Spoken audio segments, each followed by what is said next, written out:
All right. Hello, everyone, and welcome. Welcome to episode 83 of BIM After Dark Live. My name is Jeff, also known as the Revit Kid. Thanks for joining me again. This is your weekly live stream of all things Revit, BIM, architecture, construction, and you name it related here on the channel. We're on episode 83, which is crazy considering this live stream started during the beginning of the pandemic, and we're keeping it going. I've got an awesome guest. We're going to be talking about architectural visualization, presentation, techniques, all kinds of great stuff. I know that you guys are super into that. I'm super into it. If you follow along with the channel, you know that it's a little bit of a passion of mine beyond this whole BIM thing. For those of you who have never joined us before, I will check the chat the whole time if you're here live. If you have questions, feel free to jump in. I will try my best to slide them into our conversation, as well as talk to you in there too. So with that, before I introduce my guest, I did want to make sure that I mentioned our sponsor for this season, which is actually supported by the BIM After Dark community.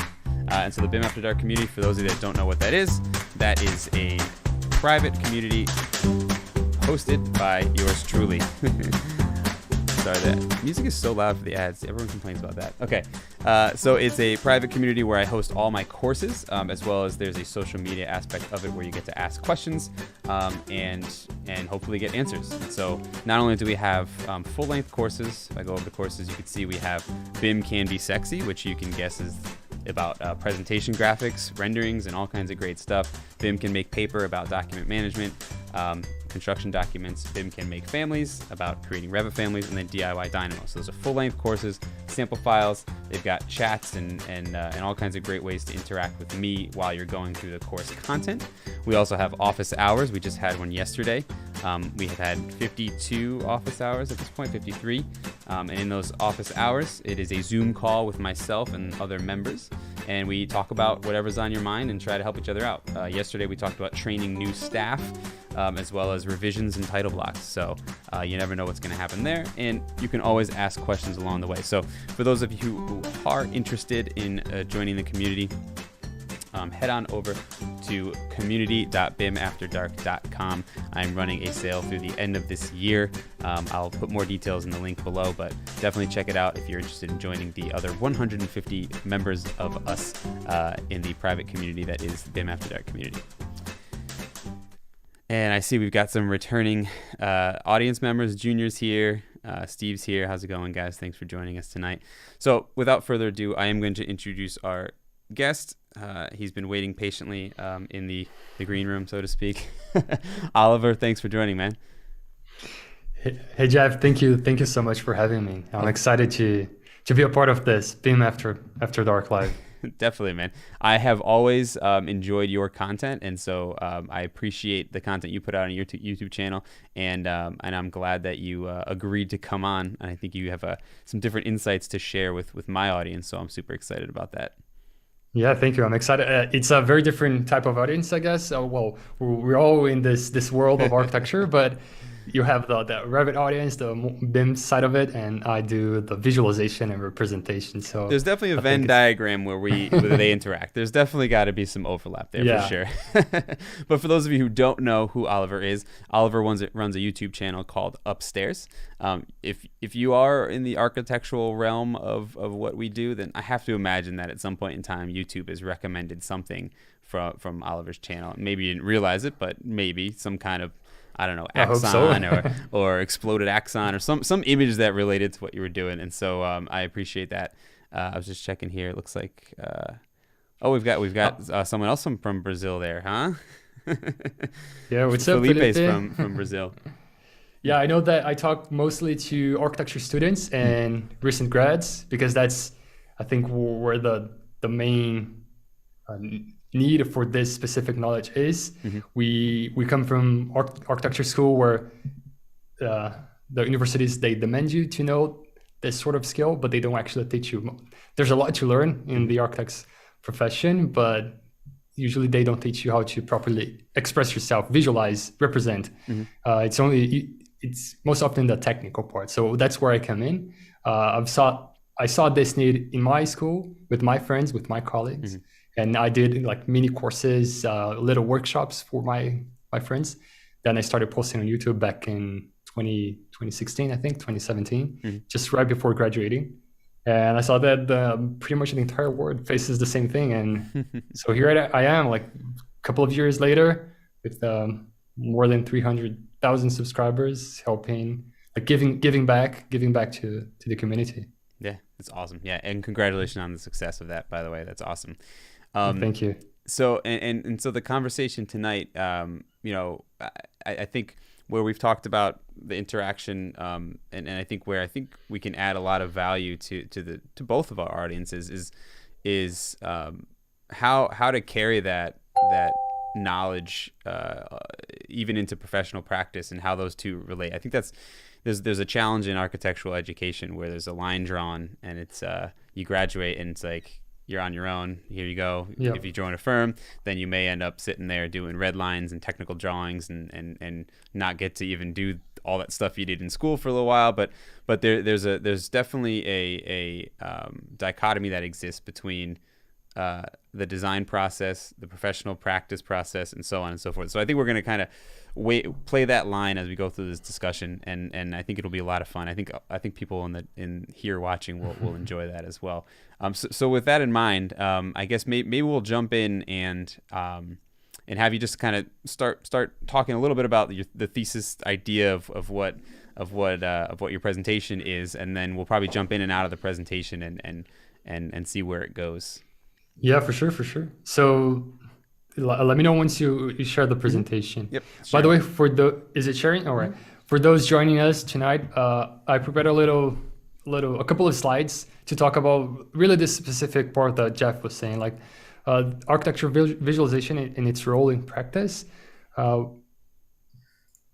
here it is. So we know that as architects, we can express ourselves through images and drawings, just very much just like a writer who masters a language can express himself or herself better. In that sense, by practicing and learning those skills, those visual skills, we can get the ideas out of our heads and translate and explain to someone else better. So I usually like to start with this because it's the core part of our profession, learning how to express ourselves.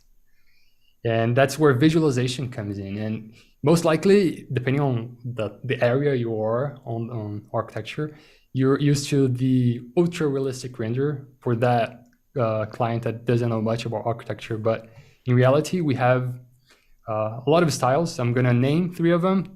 You cannot really categorize them or catalog into boxes, but just so that it's a little bit more visual, we have maybe a digital sketch style.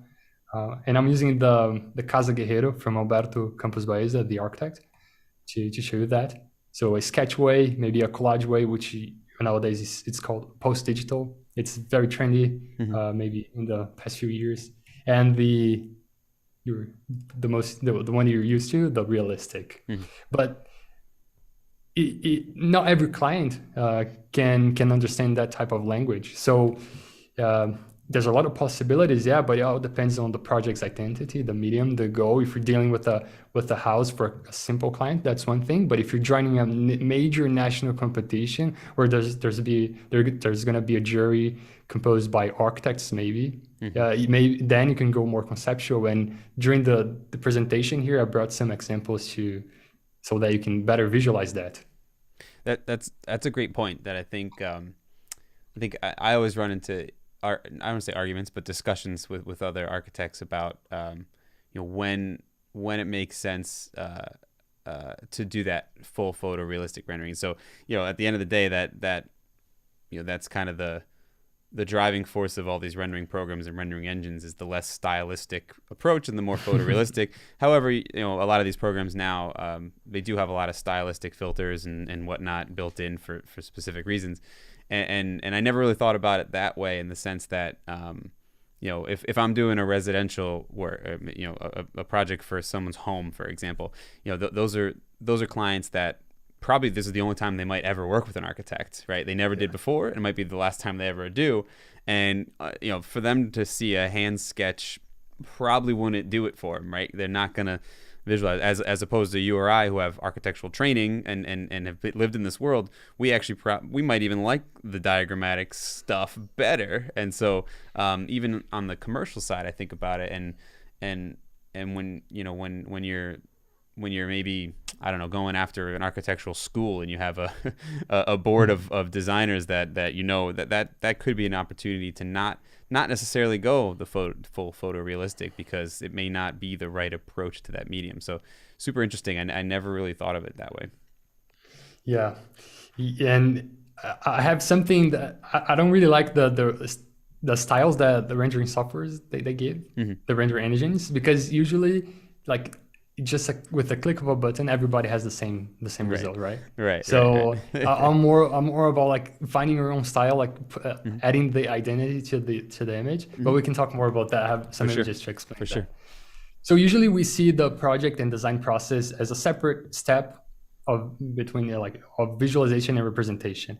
But honestly, and just so we can give proper names here, the project and design process can happen with sketches, CAD, BIM, the Revit kit with Revit, 3D, and then visualization. It's usually then V-Ray, Corona, Lumion, D5, Enscape. There's a bunch of names here. And then the step that I never forget, which I think it's vital, post-production in Photoshop. And there are some cool examples here where I show you just a simple render and then what the difference of post-production makes. So these steps, they happen separate, but they can and should happen somewhat simultaneously. And this is where I think the key is. Yeah, I love, so, and that's part of the reason why I was drawn to a lot of your content over the years is, one of the things, obviously I'm very Revit centric on this channel, in most of my daily life, but one of the things I remember probably maybe 10 years ago now, I think it was for my thesis or maybe my thesis, it might have been my thesis project. One of my projects, I remember I was getting so frustrated because there was so much content on how to produce these awesome renderings, and even stylistic or realistic, either way. And it was always V-Ray or Corona or Cinema 4D. And it was always like 3D Max. And so, the approach, the first approach was, well, how do I get my model from Revit into 3D Max so I can use these programs? But as I started sort of digging down into the Ronan Berkerman and like those sites and like the making ofs of, all of these things, I started to realize like, most of what's happening in these awesome images that I'm seeing is actually post-production, and like the original rendering or image, they're very similar depending on the there's the rendering I was getting out of Revit. Yeah, I don't get render channels or anything, but at the time, because this was long before even cloud rendering, it was just native rendering, and like that image is not that different than the one that's coming out of here, which is not that different than the one coming out of here. But there's all this crap happening in Photoshop. And so I taught myself a lot about the post-processing, and then sort of reverse engineered it to see, well, how can I start producing these from my authoring tool? And so it's super interesting that you brought that up, because I think it is overlooked in the sense of professional practice. Definitely, yeah. Maybe because of time and effort and whatnot, being able to just spit out the image and walk away and go do something else that's more billable or something is part of it. But but I think, there's an art to it that I think gets lost these days, as far as the post-processing aspect of an image, even if it's just color correction, for Christ's sake, right? just starting there, I think even that alone, has a major impact. So not to mention the time you spend like to wait around for rent. I know that you can outsource this and do cloud rendering and like use the render farms, but that costs money and or time. So, and I have a very practical example in the slides to show you, like with just Photoshop, you can change textures, add textures and try different results with a few clicks, and you don't have to wait around 14 hours, Definitely. 20 hours.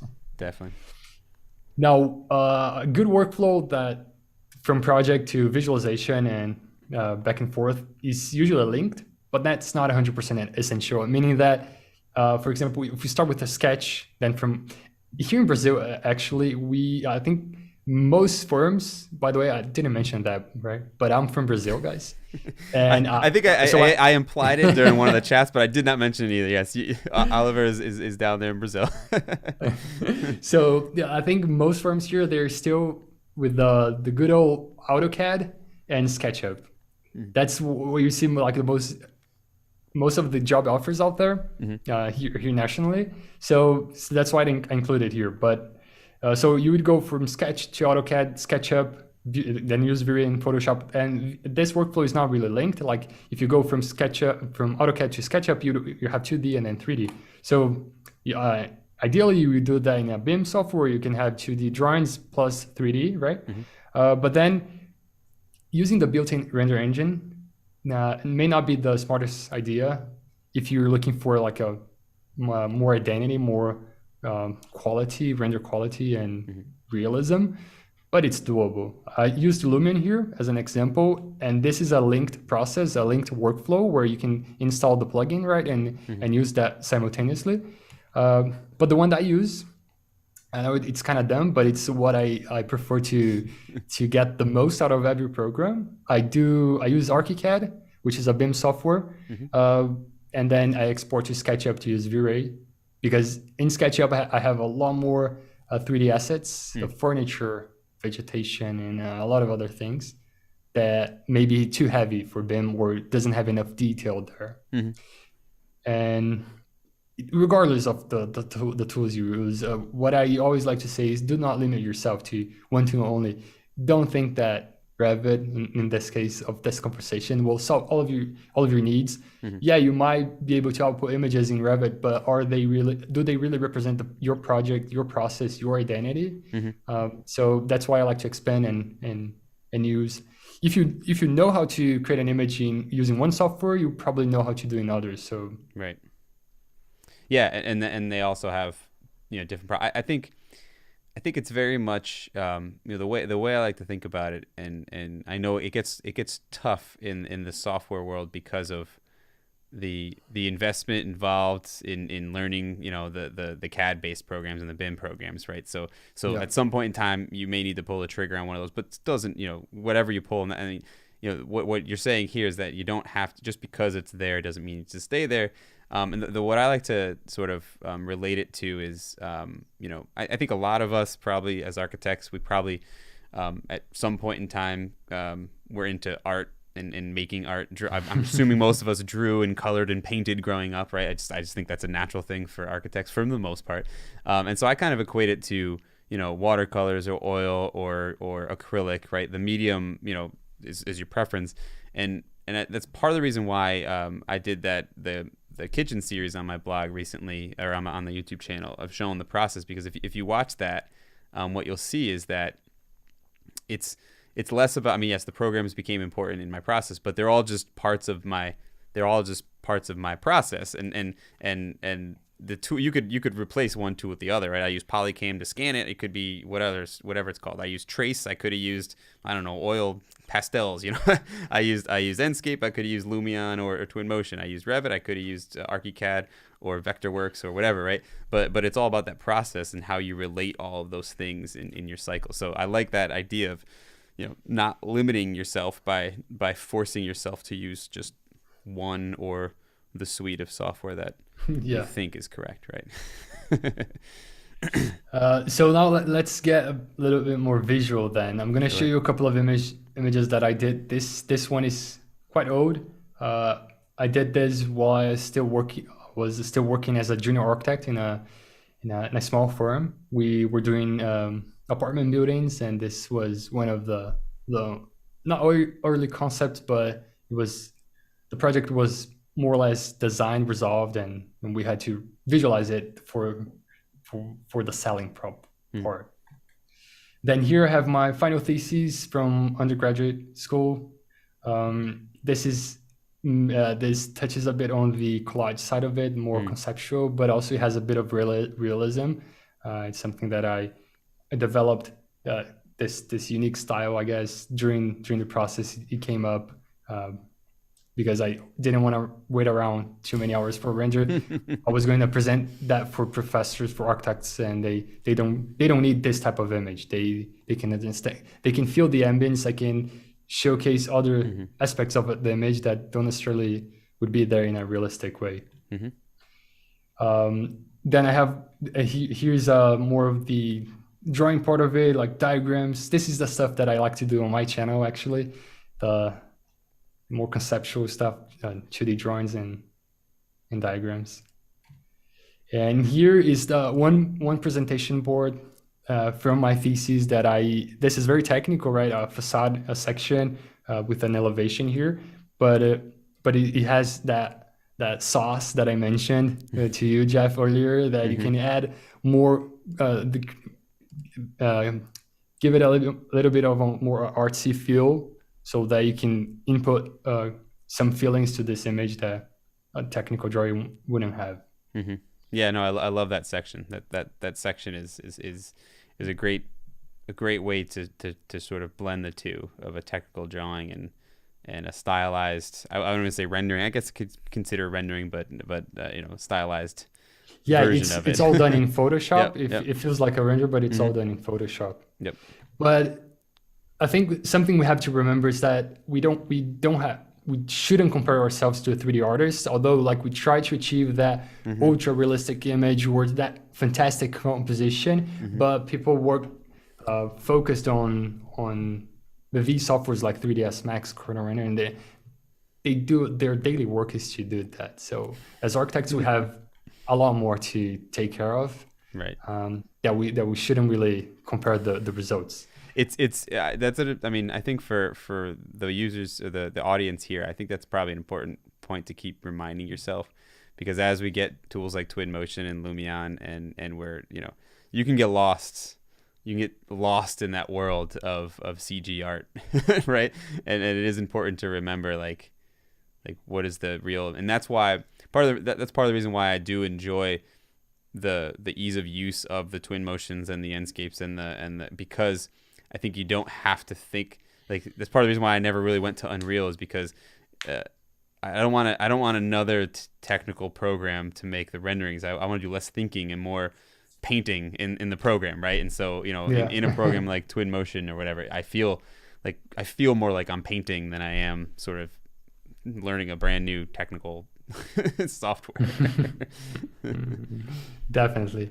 Now I'm gonna show you a couple of images, like a sequence of one image, to talk about that. It's not only about the rendering settings of a visualization. It goes beyond that. It's much like photography. To be a great photographer, you don't necessarily need the best camera, but you gotta understand the core aspects of taking a great photo.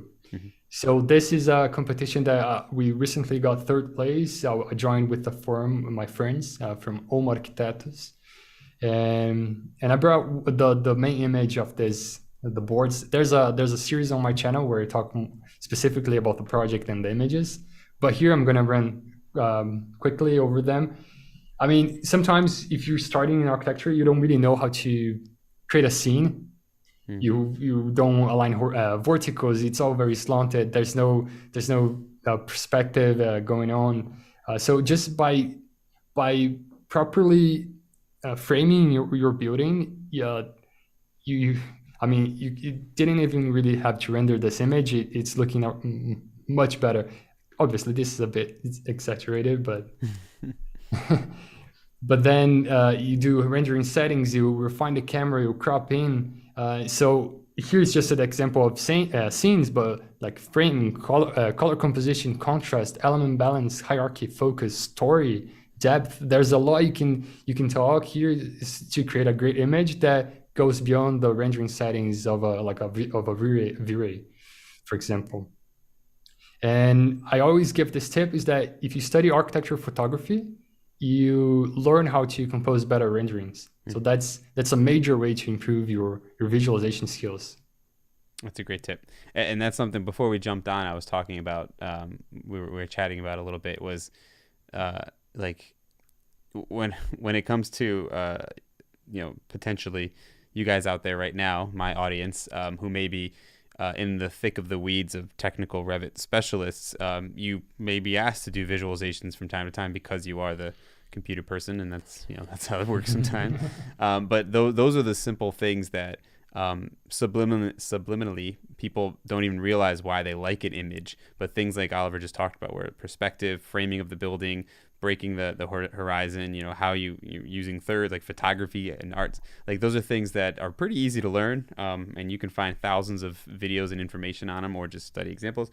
But those alone without any more tutorials and how-tos will improve your images immediately, and people won't even realize why, but just by framing your building right, it'll improve it immediately. Now comes the part of the presentation where I'll show you the before and after post-production. Usually that's where people get most excited about. So this is with the scene in place and all the materials set up, the sun settings, light settings, and everything. You got a base render, which looks all right. I mean, it's a bit dull and there's a lot to improve here, but you could either spend a week more on this image trying to tweak to perfection and then wait like 20 hours more for the render to be ready, or then just jump in Photoshop for a couple of hours and go from this to this, which has a lot more impact, has a lot more identity. The colors, they match a little bit better. We could fine tune the material settings, the material colors just in Photoshop without having to tweak every setting, and a lot more. So this is one example of many I'm going to show you tonight. That's awesome. It wasn't necessarily a question, but I think I'm going to turn it into a question, which is, so you mentioned studying architectural photography, studying potentially other related mediums and so on. The other aspect of it, which I think Sean mentioned in the chat, in your work, do you think a lot about the story of an image too when you're kind of building a rendering, not just the composition of elements, but sort of when you're placing people in cars? Is that something that runs through your mind during this process? Yeah, definitely. You don't really have to have the perfect story going on or like explain what every person is doing on that scene, but just having something that's cohesive and that makes sense and that would feel like part of a use of that space. I often see people just placing cutouts looking at the camera in a render, and that feels so odd to me. Like a group of people like on the foreground looking at the camera, like what's the point of that? Like it doesn't add anything to the architecture itself. So, and I usually like to play with that aspect of photography where you can blur people in your image. I know that usually on day scenes that wouldn't really happen or not that extreme, but you can force it a little bit so that the focus of the image isn't on the people. It's more about the space as a whole. Yeah, I love that.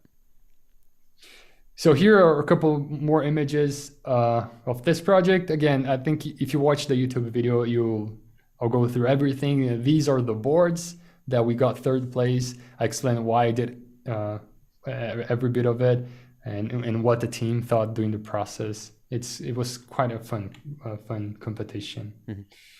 Now, no matter the size or the complexity, you can go further on the visualization thing. For example, on this container one. This is I think a 2017 image that I did, but it was really so fun, and it's not something you can get out of a rendering engine.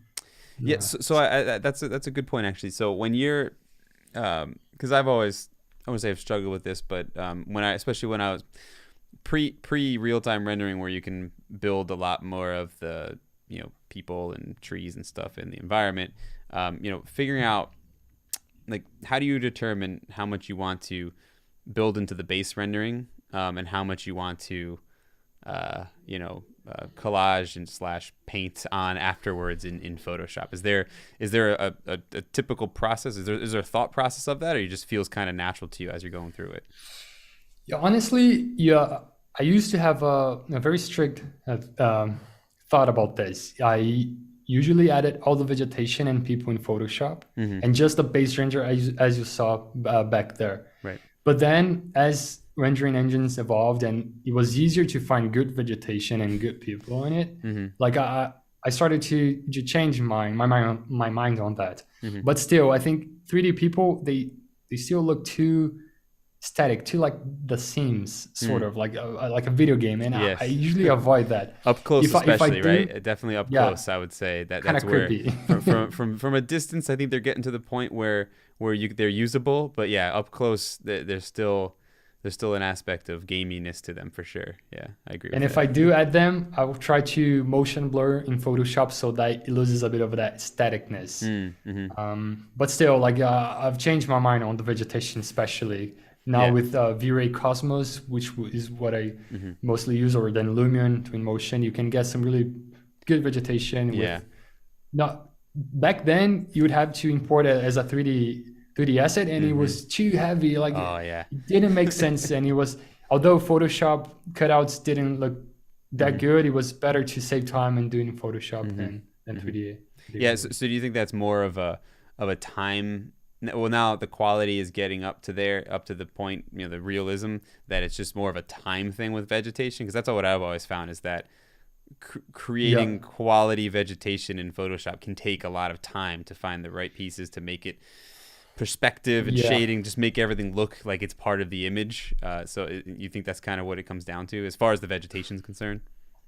Yeah, it's never only the image, the PNG image of a vegetation. There's several layers that compose that so that it can fit in place. But nowadays, definitely. One thing that I've always struggled with is that these rendering engines, they don't have much variation, variety. You may have like United States species, but not so much tropical Brazilian ones, which is very common in landscape architecture here. Yeah. So that was kind of the issue.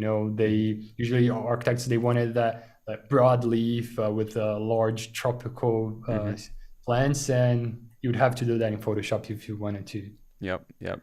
Jada Studio asked if anyone remembers Onyx trees. I remember Onyx Tree.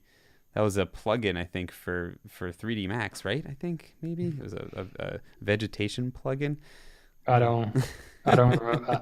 It was a weird plugin. I remember it though. It took a lot of effort to bring it in, but everyone, not too many questions. A lot of people are saying bravo to your images. Thank you guys. Thank you. There's a couple more here that I think you're gonna like. Let's do it. So not all images need to follow the same style or format. Obviously, style I've talked about: collages, sketches, conceptual, and so on. But formats, we're used to exporting widescreens just because we have screens with a 16:9 proportion. But then with smartphones being so used nowadays, and you can export the vertical, the square, even for normal screens. The horizontal one, it works for specific types of project. But if you have a tall building or a tall space, you should and you must explore square and vertical formats. 1x1, 3x4 is just examples of it. Or you can totally break out of this and remove the boundaries entirely.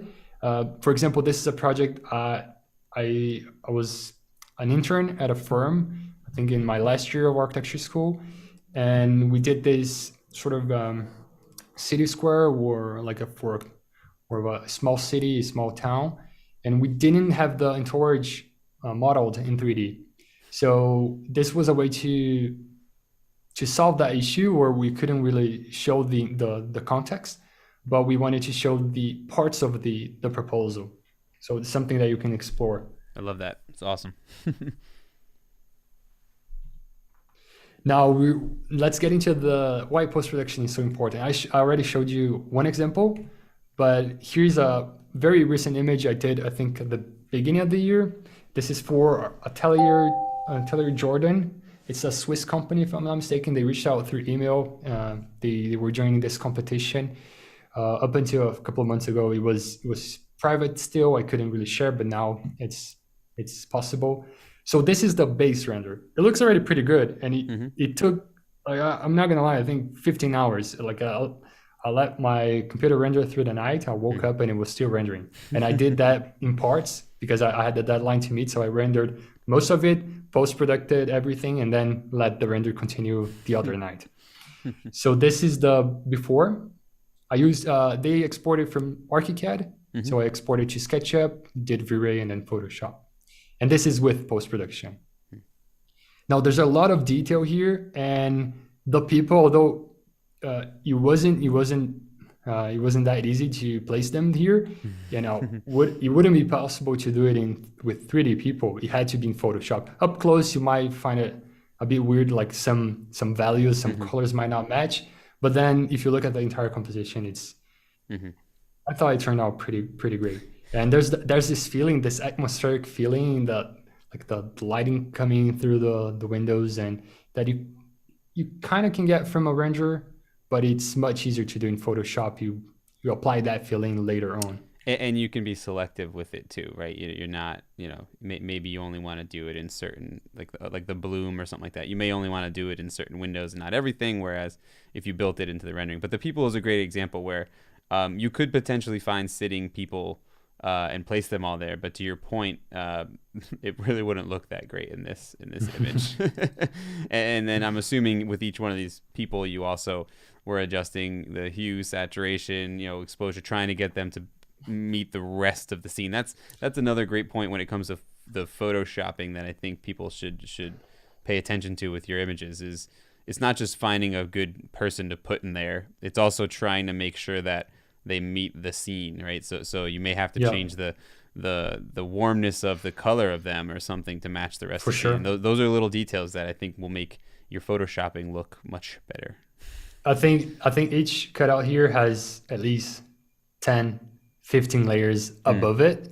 Yeah, of all like just color corrections and just like the shadow, for example, the shadow here on the back, and then the shadow on the chair, and then just the values, and you add shadows to the body part so that it feels like it's placed on this environment. The light is coming from up and from the sides and so on. So it takes a lot of time. And here I'm gonna I want to show you that I sent this to them, and they replied back with some corrections like that I did. But the main one was that they needed to add a bit of texture to the flooring. They wanted to change from a plain concrete flooring that was I don't know how you say that in English, but it was burned. I think that if that translation is correct, but we call it like burnt concrete, which it gives this glossy finish. Polished is kind of polished. So like polished, I guess, would be a little bit. Yeah, similar idea. So they wanted to do the what is the name? Because I was talking with a guy in Portuguese as well. I'm gonna show you. My Portuguese is awful, so don't even try. Don't even try. With the little like speckles of material, you know, they wanted to add that because they thought it was too flat. And this would add some kind of interest. Obviously, it's not as perfect as it would be with rendering that, but it was really quick. This was added in Photoshop. I didn't have to wait 20 hours again for the render, and then they thought it was too big, and they asked me to reduce it on the size, and that was another quick step in Photoshop to solve that. So yeah, another example of Photoshop in architecture images. Right. And how re-rendering that just for that change would have been a waste of time. In the sense that it took you 15 hours to render. Now this next one is on the same year of the soccer field that I showed the image before. This is a bowling alley. This is a render, which looks fantastic already. But the whole presentation from the firm wanted to present as this more. They wanted to convince the client that a bowling would be a perfect match for this location, and how all of the ambience that this would bring to the complex. So a little Photoshop can go a long way to add that feeling, add a layer of emotion to the image. So there's a clear foreground here, people watching someone play. The ball is the bowling ball. I don't know how to call that. It's rolling towards the pins. Yep. Now I said before, but the audience influences the image outcome. So here's an image that I did for Felipe from Terrio Arquitetos. He got honorable mention with this project. He contacted me to create the images, but this is one of many that I created for the project. But it has a very conceptual feeling. It doesn't necessarily go to realistic, but it's also not totally collage. It's somewhere in the middle. Yep. But it works because it was a jury composed of architects, and it was done using Lumion as the base render, but then a lot of Photoshop, especially like to build the ivy climbing through the beam and the pillar here. This is not something you can do in Lumion easily. You would have to use 3ds Max, but still it would take a lot of time to do something like this. Definitely. Yeah, that's the stylized type of image. It definitely I feel like it's trending back too. Like it's coming back into style. For the stylized images are coming back into style. But to your point, I do think that that knowing the audience is definitely a key aspect in determining when you use this. You know, this could still work for, like I was mentioning before, maybe a residential client and this is their only project, but maybe not, only in the sense that they may be disappointed in the final building because of the difference between what it is. You know, they can't see the concept beyond the practical, but and as they an image, wouldn't it's really beautiful. Appreciate the yes, Thank right. you. The art, they wouldn't appreciate the artistry of it as well, right? Yeah, the extra time it took to compose such images. Yeah. And then this is the last project that I brought here. This is first place that I got in a sort of recent grads and student competition that I did. It was to design a pavilion. There's a video on the channel as well. It's like this pavilion that can move through cities, and you can build it with quite, in a fast way, so that you can build in multiple places in a short period of time. So this was designed in. There are two boards, but I brought here because this was designed in ArchiCAD, and it doesn't look anything. It doesn't look pretty at all, and it doesn't. If you exported something like this, you try to place it on a board, it wouldn't make sense. And again, this was a jury composed of architects, so I did just a basic design in ArchiCAD and explored everything I could in. This was a very basic base render from V-Ray, and then everything else was in Photoshop. Plus, the boards were designed in Illustrator. Even the little diagram showing how the space could be used in multiple ways. Awesome, I love it. There's a couple questions that I think we could probably bring up that are probably a good conversation starters.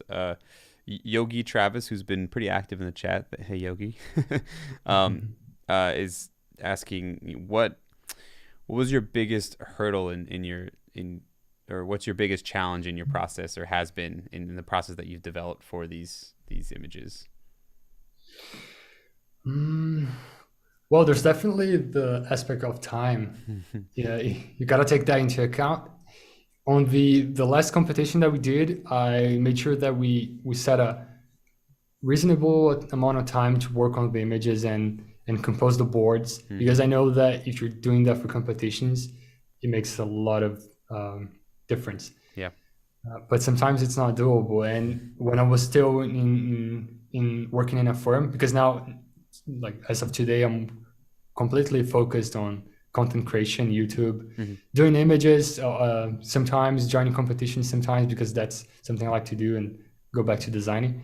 But back then it was trying to incorporate this into the usual client work, the usual deadlines, and understanding that not every client may appreciate that extra effort. So it was always that balance between something we believe in, something that we want to show as a form, as a practice, so what represents us, and what the client really wants to see. Yeah, that's a great point. I think that is probably.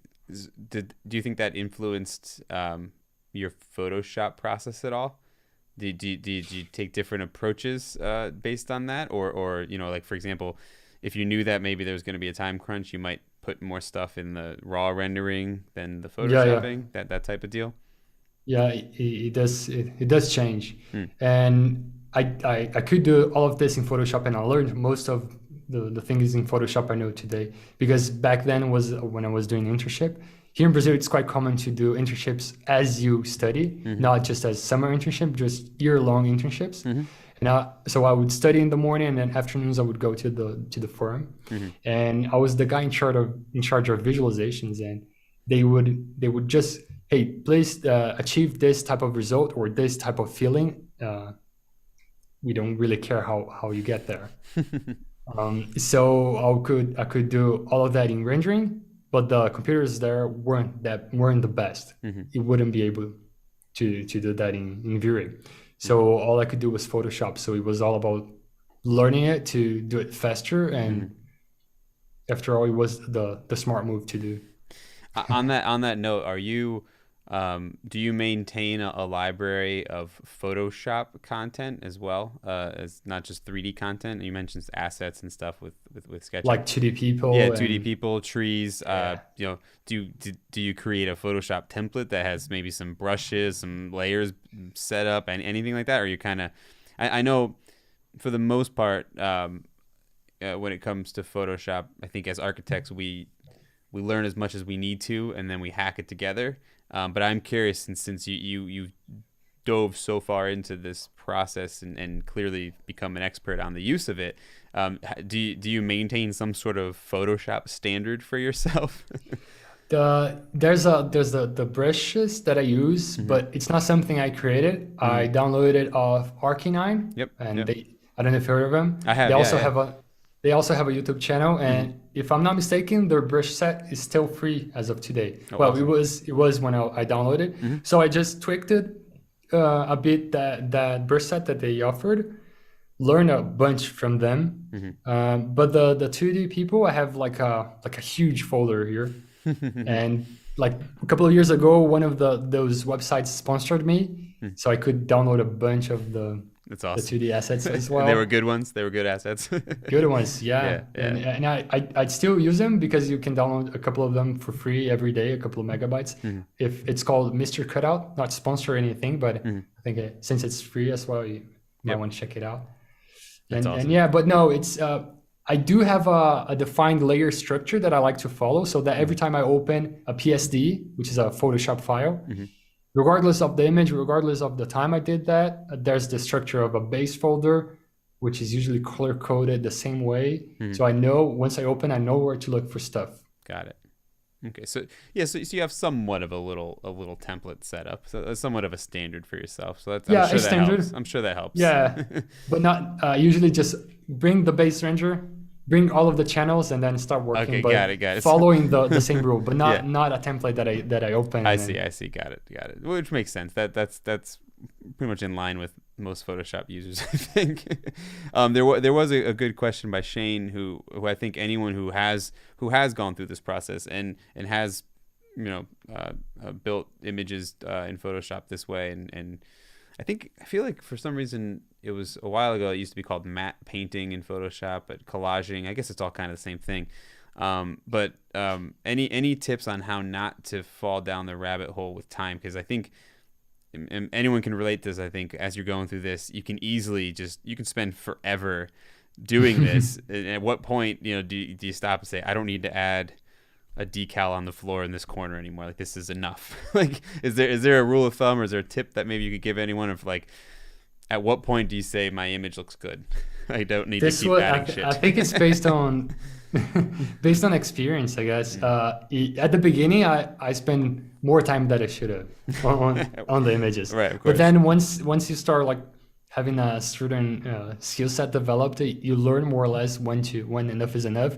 And honestly, the deadline will tell you that. Images are most likely the last thing you do. So, for example, this past competition that we did, we submitted like 15 minutes before closing the. which is not ideal. You had to add that one last tree. See, that was. and the last thing actually was the boards, like put together everything. So like I said, all right, I don't believe in adding 3D people, static 3D people, but I'm gonna do that because I need to meet a deadline. Definitely. Junior asked about those two websites you mentioned. I'll get them from Oliver. Any links we mentioned, including Oliver's YouTube channel and his website, everything. I'll put those in the description below. The last two. No, the last one is from Polycam. Okay. Yep. and then the two before that are from this competition. Got it. So I'll make sure I'll get as many links as I can from Oliver of what we talked about, and I'll make sure those are in the description when we're done, so you guys can just come back and check out the video or on my blog post tomorrow. One I don't interesting. know. Go ahead. Sorry.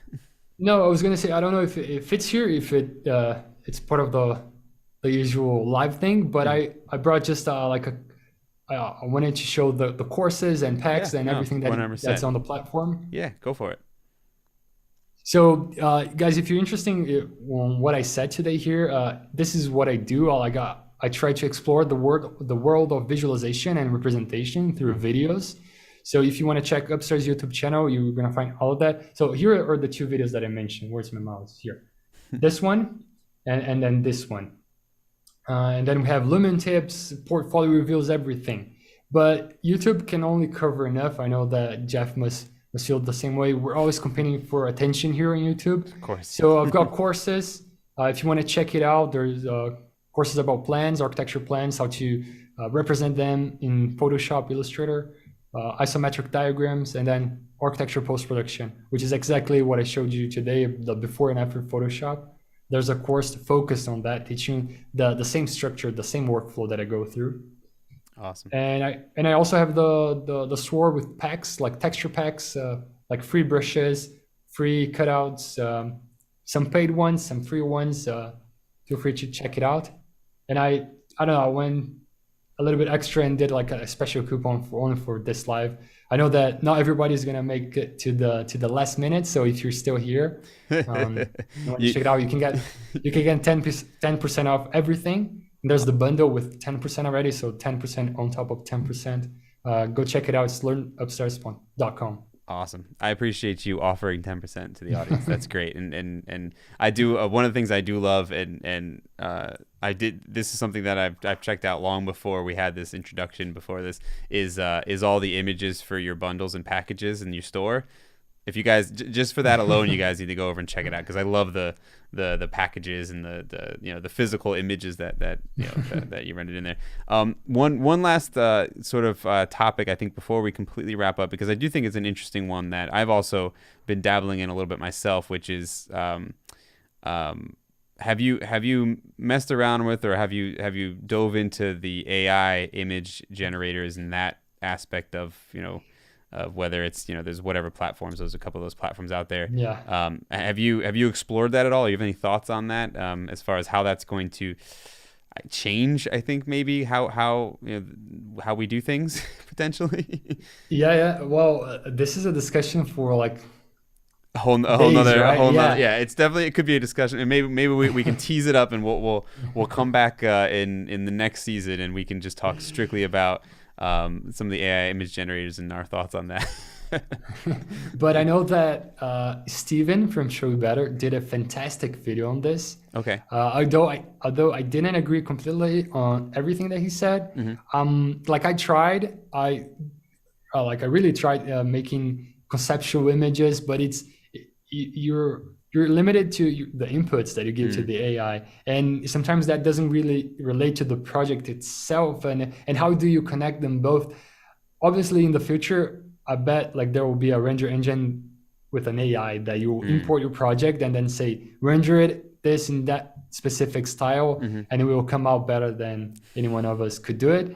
But there's always the aspect of identity, personality, like your artistic view of it. Right. Benny Projections, which is also another YouTube channel here, did a video on this, and he defines art as the process, as how you express yourself. Again, like talking about expressing yourself, but so does the end result, does that relate to you? Like, is it made by you? Like, does it represent what you're trying to convey? I don't know. It's a tough topic. I mean, we gotta learn how to deal with it, because it's gonna come no matter what. But it's a tough one. It is, and I've thought about it a lot. I messed probably a month or two ago. I started messing with DALL-E too, and trying all the different variations of it and stuff. And there are some interesting things that I think relate to this topic, which is, I think that like you said, the human touch after the fact is still, I think, in order to to use it correctly, I think there's still a human touch afterwards.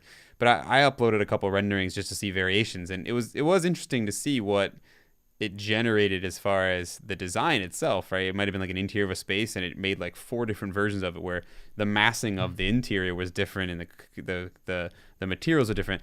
None of them I would have just pressed print and said, "Here's our design," because it just didn't even look, better.